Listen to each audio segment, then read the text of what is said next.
maybe we just accept that that premise was wrong.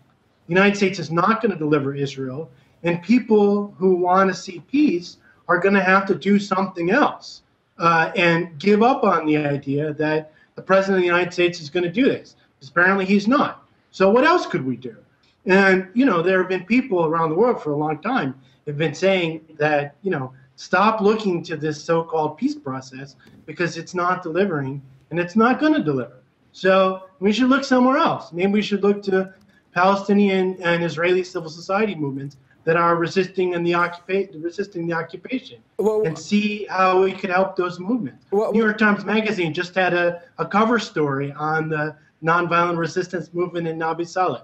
Maybe we should figure out what we could do to help that movement. Of course, and Obama alluded to the civil rights movement. There have been a lot of gestures made about the power of nonviolent protests, even by filmmakers inside of Israel, Palestinian film, as you know, Five Broken Cameras. We also had someone here from my neighborhood just the other day, a film about the settlements in East Jerusalem.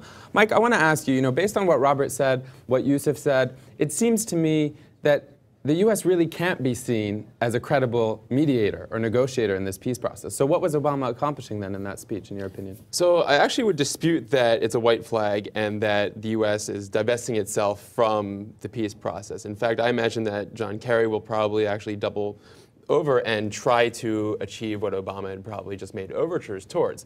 But I also want to get to the idea of empathy, right? This Obama saying, Israelis, put yourself in Palestinians' shoes. His doing what he did there, it might have seemed like an empty gesture, but it was also something breaking through a logjam that too often has impeded the mutual trust, too often has impeded getting to the table. Israelis saying, well, I want you to look in my shoes first. Palestinians saying, I want you to look in my shoes first.